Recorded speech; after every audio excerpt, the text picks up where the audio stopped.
Imagine a world where wealth can buy anything: houses, cars, even respect. But can it buy kindness? Can it reveal the true nature of a person?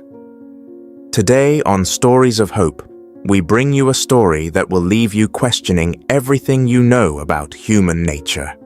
A millionaire, tired of being surrounded by greed, decides to conduct an experiment. He disguises himself as a blind man and approaches a young beggar girl on the streets. What she does next is something he never expected, something that will change both their lives forever. Before we begin, let us know in the comments, where are you watching from? Now, let's get into the story. The cold wind cut through the crowded city streets. People walked past each other without a second glance, their lives too busy to notice the little girl sitting on the sidewalk. She was no older than 10, her clothes torn and oversized, her tiny hands clutching a cardboard sign that read, "Hungry, please help." Ethan Wallace, a self-made millionaire, stood across the street watching.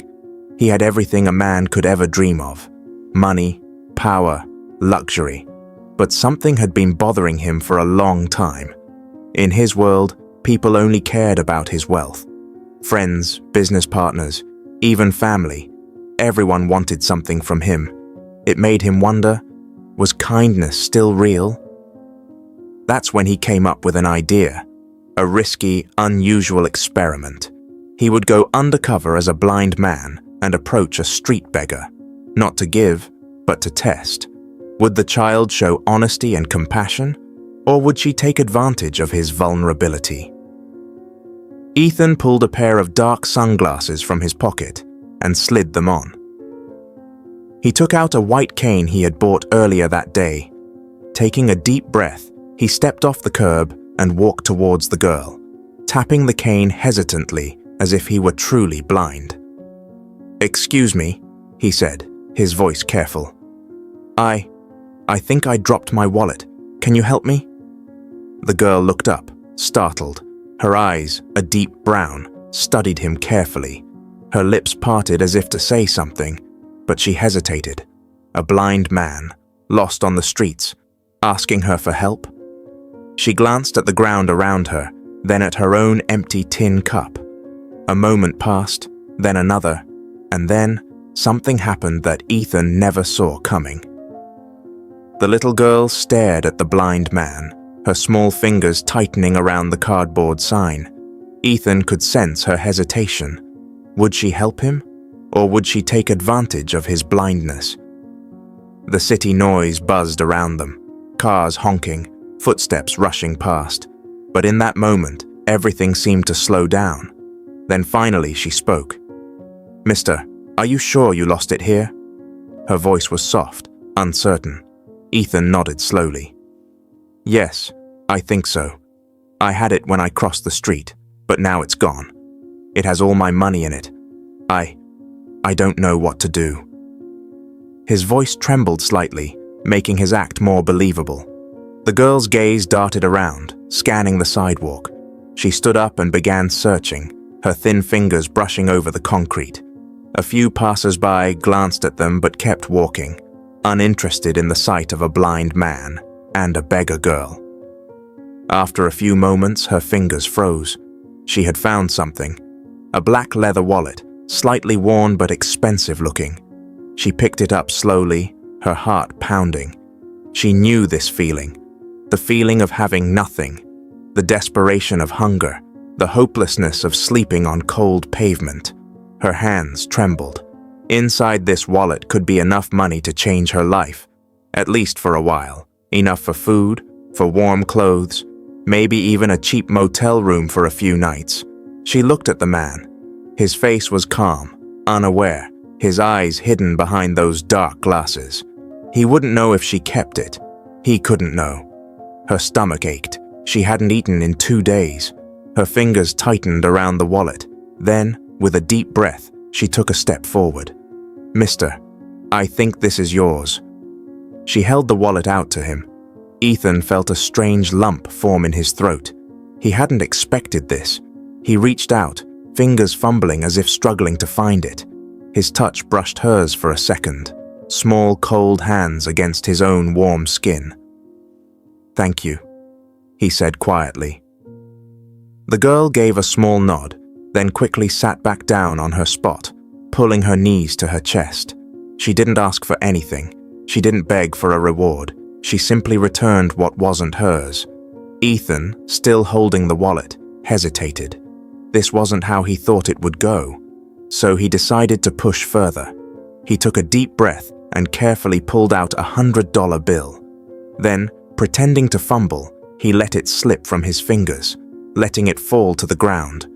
The crisp bill landed right in front of the girl. She stared at it. Another test. Would she take it? The answer came quicker this time. She picked up the bill and gently tapped Ethan's arm. "You dropped this," she whispered, holding it out. Ethan's chest tightened. This girl, this homeless, starving child, was refusing to take even a single dollar from him. This was not what he had expected, and suddenly he needed to know more. "What's your name?" he asked. She hesitated. "Emma," she said finally.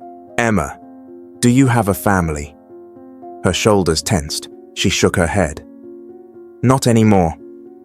Ethan felt something inside him shift. He had started this as an experiment, but now, looking at this little girl, he realized this wasn't just a test anymore. This was a story he needed to hear, and maybe, just maybe, a life he needed to change. Ethan sat there, gripping his cane tightly, his mind racing. He had started this as a simple experiment, an attempt to test human nature. But now, after seeing Emma's honesty, hearing the pain in her voice, he couldn't just walk away. He adjusted his sunglasses and cleared his throat. "Emma, how long have you been out here?" She shrugged, pulling her knees closer to her chest. "A while." Ethan frowned. "What about before that? Where did you live?" Emma hesitated. It was the first time in a long while that anyone had asked about her past.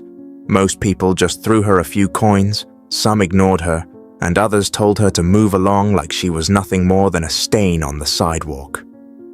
She took a shaky breath. "I used to have a home." A mum, Ethan could hear the tightness in her voice, the way her words came out clipped, like she was holding something back. He knew that pain. He had seen it before, in people who had lost everything. "What happened?" he asked softly. Emma bit her lip. For a moment she considered lying, saying something simple, something that would end the conversation quickly. But when she looked at the blind man beside her, something told her he wasn't like the others. She exhaled slowly. "My mum got sick," she murmured. "Real sick. She couldn't work anymore and we didn't have anyone to help us. We lost our apartment and—" She trailed off, her eyes lowering to the pavement. She tried, she really tried, but one night she just didn't wake up. Ethan felt something deep in his chest tighten. He had expected to find dishonesty, greed, maybe even cruelty in his little experiment. Instead, he had found something else, something much harder to ignore. Loss, real, gut-wrenching loss. "I'm sorry," he said, and for the first time, it wasn't part of the act. He truly meant it. Emma gave a small shrug. "It's okay." But Ethan knew it wasn't. A silence settled between them, heavy and unspoken. The streets bustled around them, cars zooming past, people laughing, talking, rushing to their destinations. But here, on this one tiny corner of the city, sat a little girl whose entire world had crumbled beneath her, and nobody had noticed. Ethan felt a strange sort of guilt settle in. He had spent years wrapped up in his wealth, surrounded by people who only cared about money and power. He had grown cynical, suspicious. That was why he had set up this test in the first place.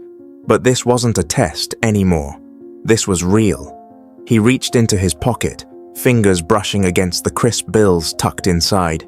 He could give her something: money, food, a warm place to sleep. But something told him it wasn't that simple. This girl didn't just need charity, she needed something far greater, someone to care, someone to see her. And for the first time in years, Ethan felt something inside him shift. He wasn't done with Emma's story. Not yet. Ethan sat in silence, gripping his cane, feeling the weight of Emma's words settle in his chest. He had spent years surrounded by luxury, by people who never had to worry about their next meal, let alone survival on the streets. And yet, here was this little girl, alone, hungry, and still honest despite everything life had taken from her. He had to do something. But first, he needed to understand more. "Emma," he said gently, "how do you get by?" She glanced at him, then down at the pavement. "People give me money sometimes," she murmured. "Not a lot, but enough to buy bread, sometimes soup if I'm lucky." She paused, hesitating. "And sometimes I look in trash cans." Ethan swallowed hard. He had seen poverty before, on TV, in news articles, even in the business world when discussing economic policies. But hearing it from a child, from someone who had no choice but to dig through garbage just to survive, made it feel different, more personal. "And where do you sleep?" he asked. Emma rubbed her arms as a cold breeze swept through the street. "Depends. Sometimes behind the diner on 5th Street, there's a vent that blows out warm air. Other times, under the bridge near the park." She gave a weak smile. "When it rains, I go to the bus station. But they make people leave after a while." Ethan clenched his jaw. A billionaire with properties across the country. And yet, just miles from his own penthouse, a child was sleeping in the streets, relying on the warmth of a diner vent to keep from freezing. It wasn't right. And what was worse, nobody cared. Nobody had noticed. Ethan reached into his pocket, fingers brushing against a thick wad of cash. He could hand her $100 bill right now, maybe even 1,000. It would get her food, shelter, at least for a while. But something stopped him. Money wasn't the solution, not really. Emma had likely seen money before. Maybe a kind stranger had given her a 20, maybe even a 50. But what she hadn't seen, what she needed, was something far rarer. Someone who actually saw her. Someone who cared. Ethan took a deep breath. "Emma," he said slowly, "if you could have anything right now, what would it be?" She blinked up at him, clearly surprised by the question. "Anything?" He nodded. Emma was quiet for a long moment. Ethan expected her to say food, a warm bed, maybe even a home. But when she finally spoke, her voice was barely above a whisper. I just want my mum back." Ethan's heart clenched. Of course, money could buy food, clothes, even shelter. But it couldn't fill the hole in this little girl's heart. It couldn't bring back the only person who had ever truly loved her. And yet, as much as it pained him to realize it, there was something he could do. Something no one else had. He could give her a chance. A real chance.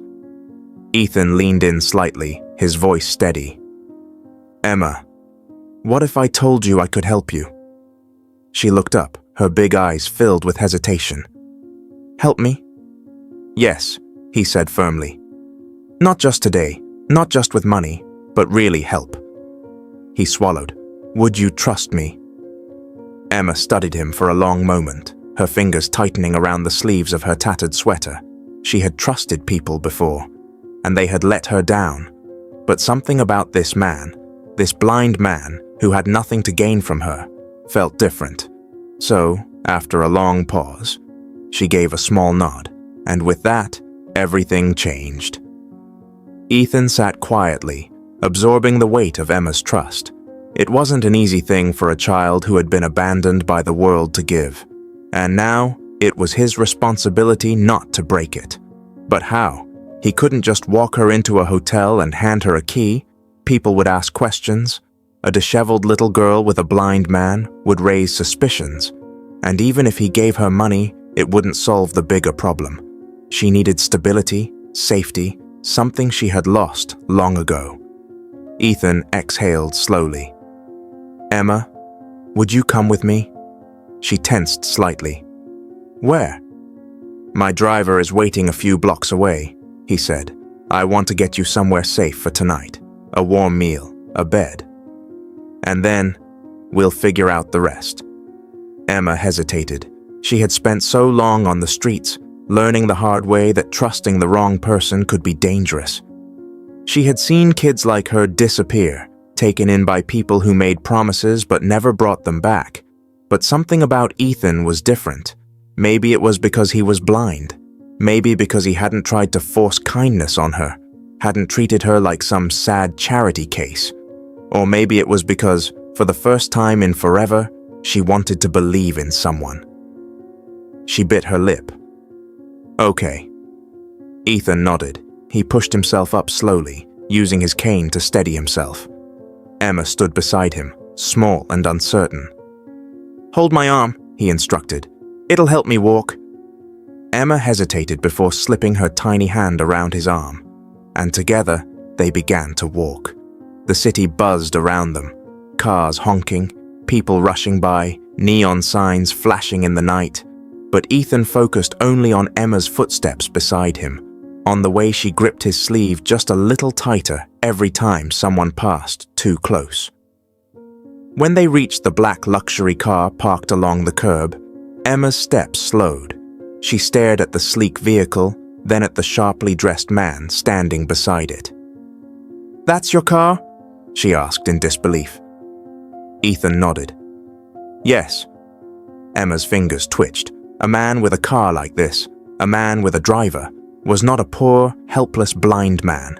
He was rich, and suddenly everything made sense. The expensive coat, the way he spoke, the fact that he didn't look like the people she usually saw begging on the streets. She took a step back. "You lied to me." Ethan sighed. "I didn't lie." "Yes, you did," she snapped. Her voice was sharper now, raw with betrayal. "You're not blind. You're not poor. You're—" She gestured wildly at the car. "This." Ethan felt his heart sink. He had known this moment would come. And now, as Emma's voice wavered between anger and hurt, he realized that to her, this wasn't just about a simple lie. It was about trust, and trust was something she didn't give lightly. "I didn't lie about what mattered," Ethan said quietly. "I wanted to know the truth, Emma. I needed to know if someone like you, someone who has every reason to take advantage, would still choose honesty." Emma's fists clenched at her sides. "And what? If I had taken your money, you would have just walked away?" Ethan hesitated. Would he have? He had started this as a test, a social experiment, but somewhere along the way, it had turned into something else, something real. "No," he admitted. "I wouldn't have walked away." Emma's lip trembled. Her chest felt tight, like there was too much inside her all at once. She wanted to scream, to run, to pretend she didn't care, but she did. Because for the first time in a long time, someone had made her feel seen. And now, she didn't know what to do with that. Ethan took a slow step forward. "Emma, I can't change what happened to you. I can't bring your mom back, but I can help you, if you let me." Emma swallowed hard. Her whole life, people had made promises. People had said they'd help, but no one ever had. Could she trust him? Did she even have a choice? Her stomach growled loudly, cutting through the heavy silence. Ethan smiled softly. "Come on," he said. "Let's start with dinner." Emma hesitated for a moment longer. Then, with a deep breath, she climbed into the car, and as the door shut behind her, she had no idea that this night would change her life forever. The ride was silent. Emma sat stiffly in the leather seat, arms crossed, eyes darting between Ethan and the driver. The car smelled expensive, like polished wood and faint cologne, and for the first time in her life, she felt completely out of place. She had spent years navigating the streets, surviving off scraps, sleeping under flickering streetlights. Now she was in a luxury car, heading toward… what? She didn't trust it, didn't trust him. Ethan didn't push her to talk. He let the silence stretch, understanding that trust couldn't be forced. It had to be earned. "Where are we going?" Emma finally asked. Ethan turned his head slightly. "A safe place." Emma narrowed her eyes. "That's not an answer." Ethan smiled. "You'll see."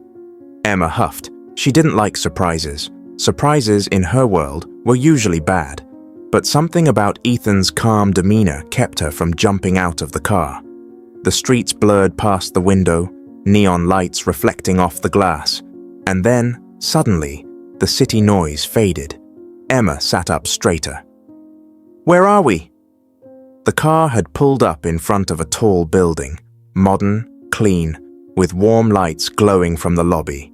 It wasn't a mansion, but it was nothing like the shelters or rundown motels she had seen before. Ethan's driver opened the door. "We're here, sir." Ethan nodded and turned to Emma. "Come on." Emma hesitated. Her instinct screamed, "Don't go inside." But she was tired and hungry, and for some reason, despite everything, she wanted to believe that Ethan wasn't like the others. So she followed him in. The lobby was quiet, with plush chairs and a crackling fireplace. A woman at the front desk greeted Ethan by name. "Good evening, Mr. Cole." Emma stiffened. Cole? She had never asked his last name. She glanced around, suddenly uneasy. The place was too nice. The receptionist knew him. What had she walked into? Ethan, sensing her tension, placed a reassuring hand on her shoulder. "Emma, I own this building. It's one of several properties I use for people who need a second chance." Emma's mouth went dry. "People like me?" Ethan nodded. "Yes." Emma took a step back. This was too much, too fast. She had spent years learning not to trust kind words, not to believe in happy endings, and now this man, this millionaire, was offering her a life she had never even dared to imagine. "What do you want from me?" she whispered. Ethan's expression softened. "Nothing." Emma swallowed hard. "No one gives something for nothing." Ethan sighed. "You're right, most people don't, but I know what it's like to have nothing, Emma." She scoffed. "Yeah, right." Ethan gestured for her to sit down in one of the lobby chairs. "I wasn't always rich," he said. "I grew up in foster care, bounced from home to home. No family, no stability." Emma froze. "I know what it's like to be cold and hungry, to sleep on benches, to wonder if anyone will ever care." Ethan leaned forward. "That's why I do this. That's why I help kids like you." Emma stared at him, searching his face for any sign of a lie. She found none. Her hands trembled slightly as she clutched the edge of the chair. She didn't know how to accept kindness, didn't know how to believe in good people. But for the first time, she wanted to try. "What now?" she asked, voice barely above a whisper. Ethan smiled gently. "Now you eat, you rest, and tomorrow, we figure out what's next."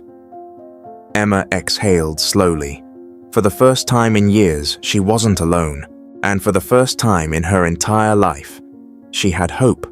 Emma barely slept. She lay in the unfamiliar bed, staring at the ceiling, the soft blankets pulled up to her chin. It was too quiet, too warm, too safe.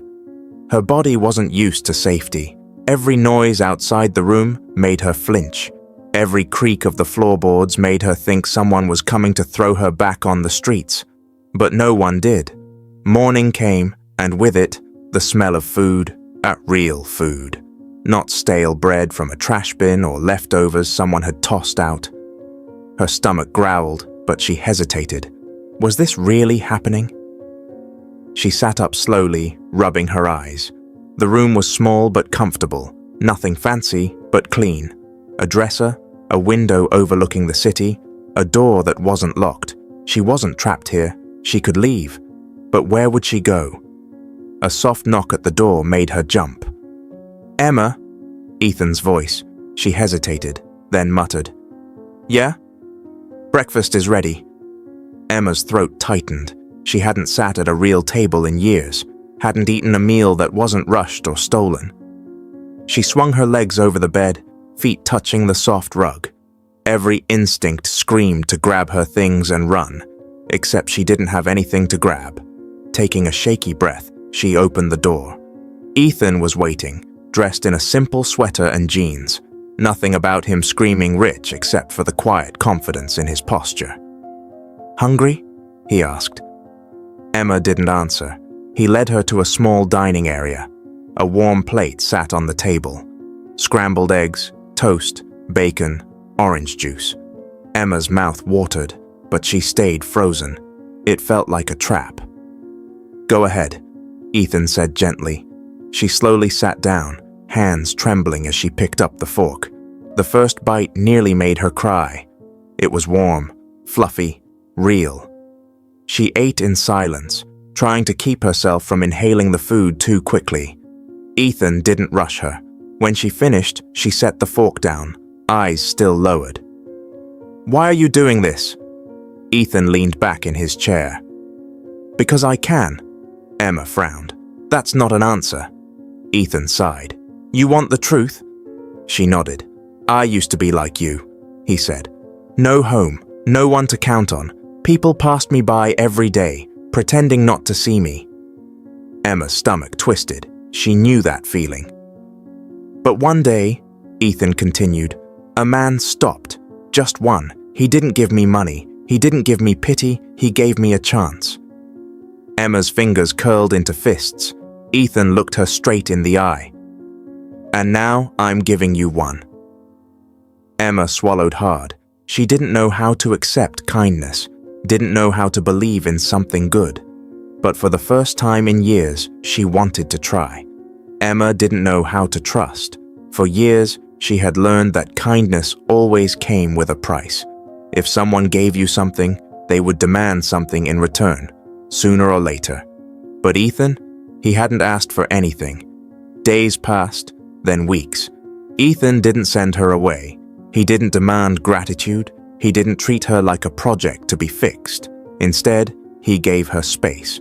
He let her eat without guilt, sleep without fear. He even gave her a job at one of his cafes. Nothing too complicated, just cleaning tables and refilling supplies. For the first time in her life, Emma had a routine. For the first time, she wasn't just surviving, she was living. One evening, as she was wiping down tables after closing, Ethan sat across from her. "I have something for you," he said, sliding a small envelope across the table. Emma's stomach knotted. She wiped her hands on her apron before hesitantly picking it up. Inside was a key. "What's this?" she asked, her voice barely above a whisper. "It's for a small apartment," Ethan said. "It's yours if you want it." Emma's heart pounded. "Why would you do that for me?" Ethan leaned forward, his gaze steady. "Because someone once did it for me." Emma looked at the key in her hand. It felt heavy, not because of its weight, but because of what it meant. She could leave behind the streets, the hunger, the cold, the fear. She could start over. Tears burned in her eyes, but she blinked them away. "I don't know how to repay you," she admitted. Ethan smiled. "You don't have to." Emma shook her head. "Number, I mean it. One day, when I can, I'll do for someone else what you did for me." Ethan's smile widened. "Then that's all the repayment I'll ever need." 1 year later, Emma stood outside the cafe, watching the people rush by. The city hadn't changed, but she had. She was no longer a beggar on the streets. She had a home, a job, a future. And tonight, she was meeting someone who reminded her of the girl she used to be. A young boy, no older than 10, sat on the sidewalk, his knees pulled to his chest, his clothes tattered and dirty. People passed him by, pretending not to see him.